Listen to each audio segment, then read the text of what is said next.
Israel और Iran के बीच यूँ तो बीते काफ़ी सालों से खूनी संघर्ष जारी है। दोनों तरफ से मिसाइल हमला अब और भी तेज़ हो गया है। इजराइल ईरान कॉन्फ्लिक्ट है। ईरान ने मध्यस्थ देश कतर और ओमान से कहा कि जब उस पर इजरायली हमला हो रहा है तो वह युद्ध विराम पर बातचीत करने के लिए तैयार नहीं है।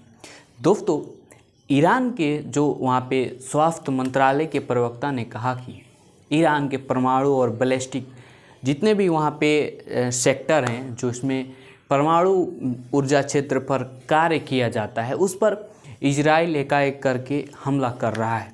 दोस्तों, मिसाइल कार्यक्रमों को ख़त्म करने के लिए घोषित उद्देश्य के साथ किए गए इजरायली हमलों के 4 दिनों में ईरान में मरने वालों की संख्या कम से कम 224 तक पहुंच गई है और ये दुनिया के लिए बहुत बड़ा बात है, जिसमें 90% हताहत नागरिक बताए गए हैं।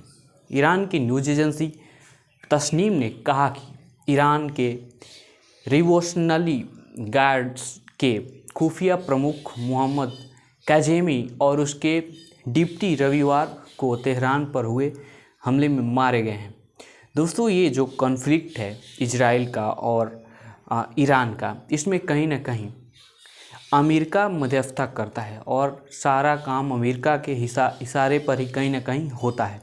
यह मुद्दा G7 शिखर सम्मेलन के एजेंडे में से सबसे ऊपर होगा। रविवार को शिखर सम्मेलन के लिए रवाना होने से पहले अमेरिकी जो वहाँ के राष्ट्रपति हैं डोनाल्ड ट्रंप से पूछा गया कि वह तनाव को कम करने के लिए क्या कर रहे हैं। उन्होंने जो वहाँ के रिपोर्टर्स हैं उनसे कहा कि मुझे उम्मीद है कि कोई समझौता होगा। मुझे लगता है कि यह समझौते का समय है। कभी कभी उन्हें इसके लिए लड़ना पड़ता है। मतलब इजराइल यह चाह रहा है कि जो ईरान है अपने परमाणु कार्यक्रम जो हैं वह बंद कर दे और इसके लिए सारा खेल हो रहा है। 2024 में इजराइल ईरान मतभेद दोनों देशों के बीच सीधे संघर्ष में बदल गया। दोस्तों, 1 अप्रैल को इजराइल ने दमिश्क में ईरानी वाणिज्य दूतावास पर बमबारी की, जिसमें कई वरिष्ठ जो ईरानी अधिकारी थे वो मारे गए।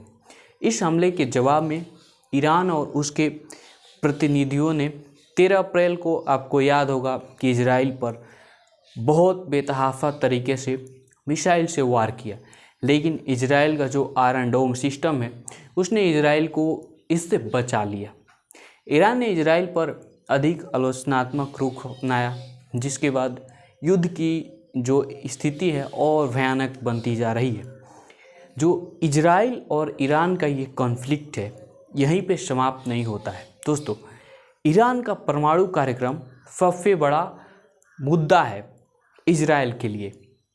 इजराइल को आशंका है कि ईरान परमाणु हथियार बना सकता है, जिसके बाद उसने तरह तरह से जो ईरान है उसको टारगेट करने का कोशिश जो है कर रहा है, जो उसके लिए अस्तित्व का खतरा बन जाएगा। दोस्तों, 13 जून 2025 से तीव्र सैन्य टकराव का होना शुरू हुआ। पहले इजराइल ने यहाँ पे हमला किया, फिर ईरान ने जवाबी जो मिसाइलों की बरसात की। अब रिश्तों में गहरा तनाव है।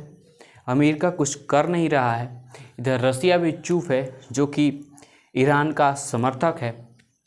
लेकिन जो ईरानी बैलिस्टिक मिसाइलें तेल अवीव, हाइफा, वेयर, सेवा जैसे कई शहरों में दागी गई, इसकी वजह से सायरन बजे, लोग बंकरों में शरण लिए और बड़ी संख्या में नागरिक घायल हुए और वहाँ पे तबाही भी मची।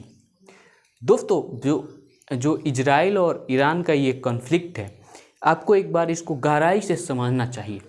इजराइल में अब तक कम से कम 10 से 14 की जो मौत का आंकड़ा है वह पार हो चुका है। इजराइल ने ईरान पर एयर स्ट्राइक कर तेहरान, मिडिल ईरान के परमाणु सैन्य ठिकानों को निशाना बनाया, जिसमें कई टॉप सैन्य परमाणु वैज्ञानिक भी शामिल थे। खासकर इजराइल उन्हीं को निशाना बनाता है जो ईरान के लिए काम का चीज़ हो, यानी कि ईरान के परमाणु वैज्ञानिक, ईरान के परमाणु फैक्टर में कार्य करने वाले लोग हैं, खासकर उन्हीं को। ईरान ने दावा किया कि इजराइल के हमले में वहाँ 224 से 406 तक लोग मारे गए, जिनमें ज़्यादातर नागरिक थे, और ये दावा कुछ हद तक सही भी है। इतिहास पर हम लोग अगर एक नज़र डालें तो दोनों देशों के बीच पनपते इस मतभेद की शुरुआत 1982 से शुरू हो गई थी दोस्तों, जब ईरान ने लेबनान युद्ध के दौरान लेबनानी शिया और जो फ़लस्तीनी आतंकवादियों का समर्थन किया था। ईरान ने अन्य देशों और जैसे उसके समूहों के साथ शक्ति और प्रभाव हासिल करना शुरू किया, जैसे कभी गाजा को सपोर्ट कर दिया तो कभी हमास को सपोर्ट कर दिया। कहीं ना कहीं ये जो कॉन्फ्लिक्ट है ईरान के ऊपर कार्य करता रहा है। ईरानी परमाणु परियोजनाओं को रोकने के लिए इजरायली प्रयासों और सीरियाई गृह युद्ध के दौरान टकराव के कारण संघर्ष बढ़ गया, और यह संघर्ष आज भी कायम है। ईरान से भले ही इजराइल की दूरी कितने ही किलोमीटर दूर हो, लेकिन दोनों देश एक दूसरे के गहरे दुश्मन हैं।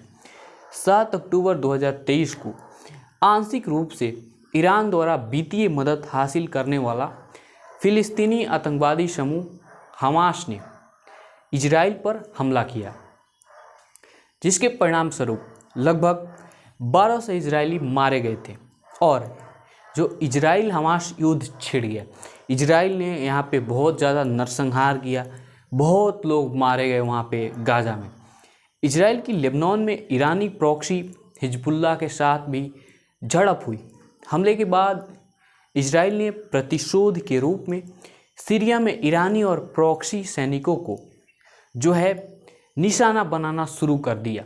लास्ट में जाकर हमास को समझ आया कि अब सीज फायर कर लेना चाहिए, और हमास ने सीज फायर किया भी। वेल दोस्तों, जिसके बाद युद्ध की आशंकाएं बढ़ गई। ईरान के परमाणु प्लांट पर हमले का जो खामियाजा है भुगतना होगा, यह कहना है ईरान का। इजराइल हमले के बाद से चीन ने भी वार्निंग दी है। अब किसको दी है ये तो कंफर्म नहीं है, लेकिन ईरान जो है मिडिल ईस्ट के दो जो देश हैं इजराइल और ईरान, इसमें मौजूदा समय में दोनों एक दूसरे के खून के प्यासे बने हुए हैं। लेकिन कभी ऐसा भी समय था जब दोनों दोस्त हुआ करते थे, और ये समय कब था आप लोग नीचे कमेंट बॉक्स में बता सकते हैं।